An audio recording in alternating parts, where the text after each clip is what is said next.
हम लोग बात करते हैं वेदों की, हम लोग बात करते हैं उपनिषद की, कि भाई हमारे भारत के कल्चर में ऐसा रहा है, इतिहास ये रहा है, वैदिक कल्चर ये रहा है, वेदों का ज्ञान यहाँ से आया है, उसमें श्लोक होते हैं, इन देवताओं की पूजा की जाती है, बुद्धिज्म के बारे में, जैनिज्म के बारे में जो आज हम जानते हैं, जिन्हें हम कल्चरली फॉलो करते हैं, जो हमारे इंडिया का रूट कल्चर है अगर हम कहें, जो भी आज हमारा कल्चर फॉलो हो रहा है वो बहुत पहले से ही आया हुआ है, लाइक उसकी नींव बहुत सालों पहले रख दी गई है ना। तो ये जो हमारा चैप्टर है जिसका नाम है इंडिया कल्चरल रूट, हमारा यही बताता है कि कैसे वेद आए, कैसे उपनिषद का ज्ञान हमें देखने को मिलता है, बुद्धिज्म क्या है, जैनिज्म क्या है, ट्राइबल कल्चर, ये सारी चीजें इस चैप्टर में आपको विद इन 15 मिनट में मैं समझाने वाली हूं। मैं स्वागत करती हूं आपकी फेवरेट कोमल मैम, आपको पढ़ाती हूं एसएसटी, आपके फेवरेट चैनल में अनअकैडमी एवेंजर्स क्लास 6 to 10 में। तो स्टार्ट करते हैं फटाफट से। जैसे कि चैप्टर का नाम है इंडिया कल्चरल रूट्स, तो अगर मैं छोटी सी आपके लिए रफली एक ड्राइंग बना दूं तो आपको पता है एक पेड़ कैसा होता है ना, एक पेड़ कैसा रहेगा, ये है पेड़ है ना, रुको भाई इसको थोड़ा सा पॉइंट बढ़ा दें, है ना, ये है एक पेड़। अब पेड़ की जड़ें जमीन तक जाती है, आपको पता ही, ये है आपकी मिट्टी, है ना, ये मिट्टी है जो है, जड़ें मिट्टी के अंदर जा रही हैं, ठीक है। तो यही रूट्स, इन्हीं रूट्स की बात की जा रही कि जो सालों पुराने हमारे वेद उपनिषद के फॉर्म में हमें मिलते हैं ना। और हमारे कल्चर की अलग अलग ब्रांचेस है, अलग अलग ब्रांचेस, चाहे हम वेदों का ज्ञान ले लें, चाहे उपनिषद का ज्ञान ले लें, चाहे हम बुद्धिज्म का ज्ञान ले लें, चाहे हम जैनिज्म का ज्ञान ले लें, तो बहुत सारी वेराइटी, बहुत सारी ब्रांचेस हमें यहाँ देखने को मिलती है। तो वही इस चैप्टर में बताया गया है, वन बाय वन समझते हैं, टेंशन लेने की कोई बात नहीं है। Introduction. Indian cultures is ancient with deep tradition influenced by early civilisations like the Indus valley, है ना। अगर हम बात करें हमारे कल्चर की, तो हमारा जो भारत का कल्चर है बहुत पुराना है, बहुत ही पुराना, इसके डीप ट्रेडिशंस बहुत ही पुरानी, मतलब ऐसा नहीं कि अभी कुछ 100 सालों पहले आया, 200 सालों पहले आया, नहीं, ये हजारों सालों पहले आया हुआ है, यानी बहुत ही गहरा ये जो परंपराएं हैं, है ना, ये जो रीति रिवाज है हमें देखने को मिलती है। और ये कब इन्फ्लुएंस हुआ था, खास करके जब हमारा इंडस वैली सिविलाइजेशन आया था। आपको पता होगा इंडस वैली सिविलाइजेशन कहां आया था। जैसे अगर मैं बात कर दूं, ये हमारे इंडिया की रफली, अगर मैं इंडिया का मैप ड्रॉ कर दूं यहाँ पे, है ना, रफ, तो ये नॉर्थ वेस्टर्न पार्ट में, है ना, हमारे इंडिया के नॉर्थ वेस्टर्न पोर्शन में हमें यहाँ पे इंडस वैली सिविलाइजेशन देखने को मिलता है, ये वाले पोर्शन में, ठीक है। मैं थोड़ा सा इसको हटा दूं, नहीं तो मिक्स हो रहा है। तो यहाँ पे हमें किसका इन्फ्लुएंस देखने को मिलता है, हमारे इंडस वैली सिविलाइजेशन का। क्यों? क्योंकि यहाँ पे बहती है हमारी इंडस रिवर, है ना, हमारी इंडस रिवर इस तरीके से बहती, कश्मीर में एंटर होती है, यहाँ पे आधा इंडिया में, और ज्यादातर हिस्सा इसका जो है कहाँ पे होता है, पाकिस्तान में, और पहले तो पूरा सब कॉन्टिनेंट ही था हमारा, है ना। तो यहाँ से हमारी परंपराएं आई इस सभ्यता से, ठीक है। आगे बढ़ते हैं, स्क्रीनशॉट भी लेते जाना, मैंने बड़े प्यार से आप लोग से चार्ट फॉर्म में बनाया ताकि मेरे बच्चों को ना आसानी से चैप्टर के नोट्स मिल जाए और इजीली याद हो जाए, ठीक है।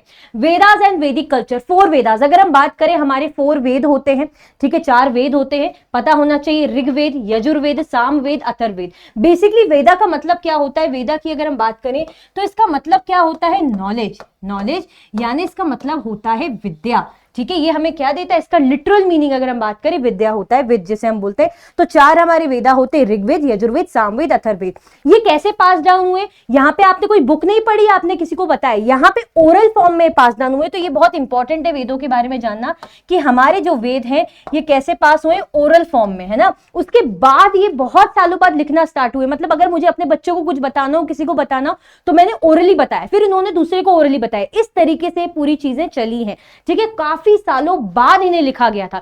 इवन यूनेस्को वर्ल्ड हेरिटेज में से धरोहर माना गया है। क्यों? क्योंकि कोई भी ऐसी चीज, है ना, एक ऐसी परंपरा, एक ऐसे सभ्यता बोल रही हूँ, मतलब एक ऐसा फॉर्म जो आप ओरल पास डाउन कर रहे हो जनरेशन टू जनरेशन, तो एक बहुत बड़ी बात है सालों से जो चल रहा है। Focus on truth, unity, rituals and deities. अब यहाँ पे हमारा जो वेद है वो किस बारे में बताता है, हमारा वेद बताता है सच्चाई के बारे में, हमारा वेद बताता है कि एकजुट होकर रहना चाहिए, है ना, हमारे रीति रिवाजों को फॉलो करना चाहिए, भगवानों की पूजा, अग्नि, सोम वगैरह देवताओं की पूजा यहाँ हमें देखने को मिलती है। क्लियर हो गया? स्क्रीनशॉट लेते चलना, लाइक शेयर करते चलना। वैदिक सोसाइटी, अब वैदिक सोसाइटी भी होती है कि भाई लोग हैं, लोगों ने वेद बनाए तो लोग भी तो रहते होंगे, तो जी हाँ, यहाँ पे क्या होता था, ग्रुप होता था। जैसे मेरा ग्रुप बन गया, आपका ग्रुप बन गया, तो उसे हम क्लैंस बोलते थे। जैसे आपने सुना होगा राजपूत क्लैन, है ना, सिख क्लैन, ऐसा हम सुनते हैं, ठीक है। तो क्लैन यानी जना हम बोलते थे, जैसे भारत क्लैन, भारत जना, कुरु क्लैन, यदूज हो गया। गवर्नेंस कैसी होती थी, तो यहाँ पे भाई बड़ी अच्छे लोग, बड़ा ग्रुप होने लग गया था, तो यहाँ पे राजा होता था, भाई कोई लीडर तो चाहिए, राजा होता था। उसके बाद असेंबली होती थी। अब जैसे राजा है तो सभा समिति बैठती थी, डिस्कशन ऑक्सीजन वो वगैरह होता था, ये सारी चीजें। ऑक्यूपेशंस क्या थे, मतलब काम वगैरह क्या थे, जैसे कोई फार्मर था, कोई पॉटर था, है ना, घड़े बनाने का काम करता था, कोई बुनकार था, कोई हीलर, मतलब जो दूसरों को ठीक करता है। तो अलग अलग वेराइटी ऑफ ऑक्यूपेशन, काम धंधा हमें यहाँ देखने को मिलता है। ठीक है बच्चा, चल। अब वैदिक थॉट क्या थे, विचार क्या थे, यज्ञ रिचुअल फॉर डीटीज, मतलब यहाँ पे भगवानों के लिए क्या होता था, यज्ञ वगैरह होता था, है ना, रिचुअल्स वगैरह परफॉर्म किए जाते थे भगवान को खुश करने के लिए, अपने क्लैन की सुरक्षा के लिए। उपनिषद क्या कहते हैं, उपनिषद कहता है कि कर्मा, रीबर्थ, ब्राह्मण, आत्मा। देखो उपनिषद बेसिकली क्या होता है, डायलॉगिक कॉन्वर्सेशन। अगर आप उपनिषद पढ़ोगे ना तो जैसे उसमें यही देखने को मिलेगा, जैसे गुरु शिष्य की आपस में बातें हो रही, पिता पुत्र की आपस में बातें हो रही है। बेसिकली उपनिषद में लोगों की बातचीत ही बताई गई है, बातचीत के द्वारा उसमें क्या कॉन्सेप्ट है वो समझाया गया है। ठीक है, जैसे मैं अपने पिताजी से बात कर रही हूँ कि पिताजी मृत्यु के बाद आत्मा का क्या रोल है, आत्मा कहाँ जाती है, तो इसी बारे में पूरे डायलॉग्स होंगे और इसी को पढ़ के आपको कॉन्सेप्ट समझ में आएगा। तो ये होते हैं उपनिषद।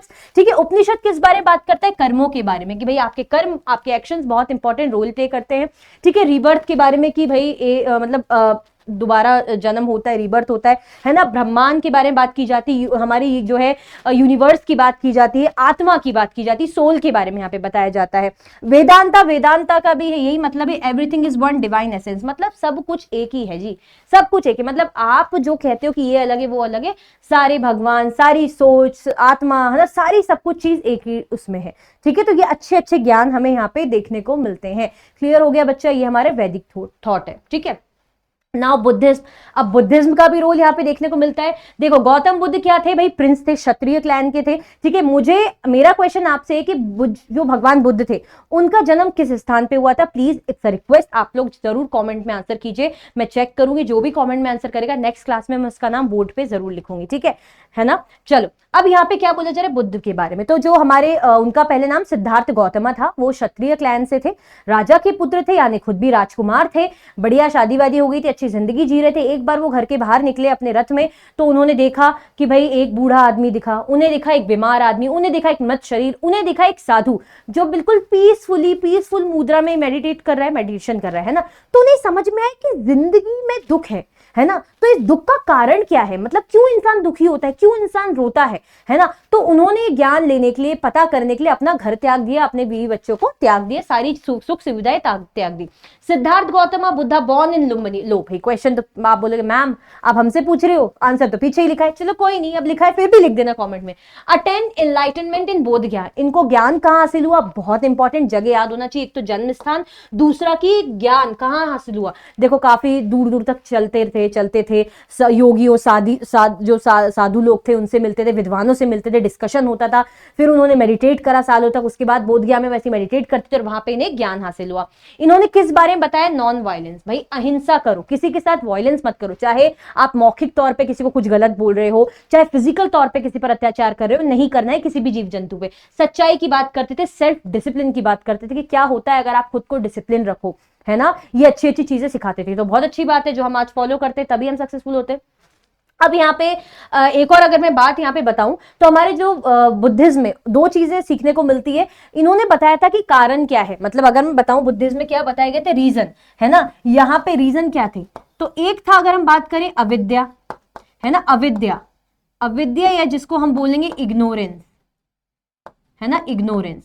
इन्होंने क्या बताया था, अविद्या और इग्नोरेंस के बारे में। वो यहाँ पे नहीं लिखा, कोई बात नहीं, कि कई बार क्या ये भी है ना, कई बार क्या होता है चीजों का हमें ज्ञान नहीं होता, हम चीजों का ज्ञान लेना नहीं चाहते और कुछ भी करते जाते हैं। लाइक अगर कोई मुझे कुछ बता रहा है या कोई दूसरा कुछ मुझे समझाना चाह रहा है, लेकिन मेरे हिसाब से मेरा ही ज्ञान सही है, मैं समझना ही नहीं चाह रही, नई चीजें सीखना ही नहीं चाह रही, तो ये भी हमारे दुख का कारण है। मतलब हमें पता होना चाहिए, आधा सच या आधी जानकारी घातक होती है, हमें नॉलेज होना चाहिए चीजों का, है ना। तो इंसान क्या करता है, इग्नोर करता है सच्चाई को, इग्नोर करता है चीजों को समझने को, है ना, ज्ञान लेने को। फिर इन्होंने क्या बताई थी दूसरी चीज, अटैचमेंट, है ना, कि क्या होता है दुख का कारण, सबसे बड़ा कारण होता है अटैचमेंट। हम चाहे अपने मम्मी पापा हो, चाहे दोस्त हो, चाहे कोई भी मटेरियल चीज हो, चाहे पेट हो, हम लोगों से क्या रहते हैं, अटैच रहते हैं। तभी तो हमें, जैसे अगर हमारी मम्मी की तबीयत खराब है, क्योंकि हम अटैच है तो हमें बुरा लगता रहेगा। हमारे पेट की तबीयत खराब है, हमें बुरा लगता रहेगा। उसकी डेथ हो जाए, जैसे मेरे पेट की डेथ हुई थी, भाई मुझे बहुत दिनों तक बुरा लगे था। क्यों?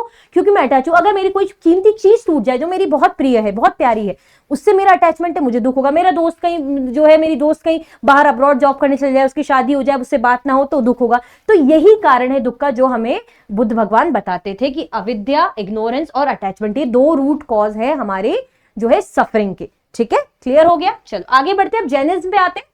इनके फाउंडर कौन थे भाई? हमारे महावीरा है ना, वर्धमान महावीरा। ये भी जो है क्षत्रिय क्लैन के थे। प्रिंसिपल्स इनके क्या थे, मतलब किस बारे में बताते? देखो इनने भी सेम यही चीज करी थी, घर से बाहर चले गए थे ज्ञान हासिल करने के लिए, जानने के लिए चीजों का जो है दुख का कारण, ये सारी चीजें है ना। इन्होंने बताया था अहिंसा के बारे में। देखो बेटा ये बहुत इंपॉर्टेंट है, चाहे मैं बुद्ध की बात करूं, चाहे मैं जैनिज्म की बात करूं, मतलब बुद्धिज्म की बात करूं, चाहे जैनिज्म की बात करूं, जो उनके प्रिंसिपल्स है पता होना चाहिए, जैसे इग्नोरेंस, अटैचमेंट। ठीक है, यहाँ पे अहिंसा, अनेकांतवदा और अपरिग्रह। अब यहाँ पे हमारे जैनिज्म के प्रिंसिपल ये कहते हैं अहिंसा के बारे में, मतलब नॉन वायलेंस। देखो सेम जो बुद्ध कह रहे हैं कि किसी पर हिंसा मत करो, किसी भी जीव जंतु पर हिंसा नहीं करनी चाहिए, उन पर भी जान है, हम आपस में निर्भर है। वो ये भी बताते थे, जैसे हम बोलते थे इकोसिस्टम की we all living beings are inter related and interdependent on each other for our survival, है ना। चाहे पेड़ हो, चाहे जानवर हो, चाहे इंसान हो, हम सब एक दूसरे में निर्भर है, क्योंकि हमें सर्वाइव करना है। हम जानवरों पर निर्भर है, हम पेड़ों पर निर्भर है, पेड़ हम पे निर्भर है, जानवरों निर्भर है, ऐसे ही करके हम डिपेंडेंट है। ठीक है, तो वो भी यही बात बताते थे। वो कहते थे अहिंसा मत करो, किसी पर भी किसी भी प्रकार का वायलेंस मत करो। अनेकांतवदा, मल्टीपल ट्रुथ। अगर किसी बात पे हम डिस्कस कर रहे हैं, कोई टॉपिक छिड़ रहा है, कोई भी मैटर है जिंदगी से रिलेटेड, यूनिवर्स से रिलेटेड, तो मल्टीपल जो है ट्रुथ होते हैं। अगर मैंने कुछ बताया कि सन ऐसा है, सन मतलब सन जो है बहुत दूर है, तो कोई बताने लग जाएगा सन दूर है लेकिन ऐसा है, वो भी स्टार है, तो उसका मतलब मैं ये नहीं बोलूंगी नहीं नहीं सन स्टार कैसे हो सकता, हो ही नहीं सकता। मतलब कोई भी बात हो तो किसी भी चीज के, किसी भी स्टेटमेंट के अलग अलग सच्चाई हो सकती है, उसकी रिस्पेक्ट करना सीखो, उसको जानना सीखो, है ना। क्योंकि कई बार हम अपने घमंड में होते, इतने ईगो में होते कि दूसरों की बात सुनते नहीं, हमें लगता है जो हम कह रहे हैं वही सही है। तो यहाँ पे क्या बोला जा रहा है, मल्टीपल लोगों की दृष्टिकोण होते हैं, मल्टीपल ट्रुथ होते हैं। अपरिग्रह, नॉन अटैचमेंट। वो कहते हैं कि मटेरियल चीजों से ना अटैच मत हो, है ना। स्पेशली जैसे कार खरीद ली और कारें खरीद रहे हैं, है ना, कपड़े हैं, खूब सारे कपड़े ऑलरेडी हैं और खरीदे जा रहे हैं। मतलब ये जो मटेरियल पोजेशन में हम फंस जाते हैं ना लूप में, और चाहिए और चाहिए, तो इन चक्करों में मत पड़ो भाई। चीजों को बेसिकली हम बोलते ना कि सस्टेनेबिलिटी में भी ये बोलते थे कि जैसे आजकल एक्ट्रेसेस भी ऐसा कर रही कि सेम ड्रेस रिपीट करें, क्यों? क्योंकि उनको पता है रिसोर्सेज वैसे ही कम हो रही हैं, ये हमारी रिस्पॉन्सिबिलिटी, हम रिसोर्सेज को सेव करें। ठीक है, तो यहाँ पे वो बोलते थे चीजों से अटैच मत हो। तो ये इतने अच्छे अच्छे ज्ञान हमें जैनिज्म में देखने को मिलते हैं। स्क्रीनशॉट ले लिया बच्चा, चल। Now folk and tribal tradition. उस जमाने में फोक ट्राइबल ट्रेडिशन भी होते थे, तो जी हाँ ट्राइबल ग्रुप्स भी होते थे, फोक ट्रेडिशन भी होते थे। कई ट्राइबल ग्रुप से हमने जो है हमारे नॉलेज, हमारी चीजें हमने एक्सचेंज करी है, उनके भगवानों की पूजा करना हमने स्टार्ट करा है, उन्होंने हमारे भगवानों की पूजा स्टार्ट करनी है। मतलब बेसिकली हम लोगों का ट्राइबल ग्रुप से आना जाना, लेना देना चीजों का रहा है। ठीक है, tribal deities merge with Hindu beliefs. बहुत से ट्राइबल के जो आदिवासी ग्रुप के भगवान है ना, वो हमारे हिंदू बिलीफ सिस्टम से मर्ज हुए, हमने उन्हें मानना स्टार्ट करा। जैसे पुरी की बात करें, है ना, जगन्नाथपुरी तो एक ट्राइबल डीटी है, भगवान है, लेकिन पूजा तो हम भी करते हैं। ठीक है, folk versions of Mahabharat and Ramayan exist. मतलब महाभारत और रामायण की फोक वर्जन है, अपने हिसाब से यहाँ पे अलग अलग कहानियां, किस्से हमें देखने को मिलते हैं महाभारत रामायण की। लगभग 705 हमें जो है ट्राइब्स देखने को मिलती है इंडिया में, 2011 के सेंसस में हमें देखने को मिलता है। तो मतलब यहाँ पर भी हमने इनसे अपने जो है कल्चर एक्सचेंज करे हैं, चीजें एक्सचेंज करिए। इवन देवी देवताओं की पूजा करना भी स्टार्ट करा है, चाहे ये हमारे देवताओं को माने, चाहे हम इनके देवताओं को माने। ठीक है, क्लियर हो गया। तो ये चैप्टर बेसिकली हमें बताता है कि वेराइटी ऑफ कल्चर्स, है ना, दैट वी फॉलोज, हम जो फॉलो करते हैं उसका डीप कल्चरल रूट बहुत सालों से रहा है, डीप ट्रेडिशन रहा है। चाहे हम वैदिक सोसाइटी की बात करें, वेदों के ज्ञान की बात करें, उपनिषद की बात करें, वेदांता की बात करें, है ना, जैनिज्म की बात करें, बुद्धिज्म की बात करें, ट्राइबल डीटीज या ट्राइबल ट्रेडिशंस या फोक ट्रेडिशंस की बात करें। सो आई होप आपको चैप्टर का कॉन्सेप्ट बहुत अच्छे समझ में आया होगा, इसीलिए मैंने आपके लिए देखिए बड़े अच्छे से, इतने अच्छे से बनाया, और साइड में रहकर मैं इसलिए पढ़ा रही थी ताकि आप स्क्रीनशॉट ले सकें। तो आपसे यही रिक्वेस्ट है, ज्यादा कुछ नहीं, छोटी सी चीज मांग रही हूँ कि लाइक जरूर कर देना, क्योंकि मेरी मेहनत को बता दे कि आपको पसंद आया, है ना। कमेंट करके जरूर बताइएगा कि कैसा लगा और क्या आपको चाहिए। ज्यादा से ज्यादा अपने दोस्तों में शेयर करो ताकि उनकी हेल्प हो जाए। और जो भी देख रहा है बच्चा, प्लीज चैनल को जरूर सब्सक्राइब करना, ताकि आपको ऐसी वीडियोस आगे मिलती रहे सारे ही सब्जेक्ट की। ठीक है, और अनअकैडमी के सब्सक्रिप्शन पे भी बैचेस पे ऑफर चलते रहते हैं, है ना, लगभग 60-50% तक आपको ऑफ मिल जाता है। तो आप क्या कर सकते हो, उन बैचेस को परचेज करने के लिए, डिस्काउंट पाने के लिए मेरा कोड KG09, है ना, मेरा कोड KG09 यूज कर सकते हो। तो इसी तरीके से हम मिलेंगे नेक्स्ट चैप्टर की वीडियो के साथ। Thank you so much for watching.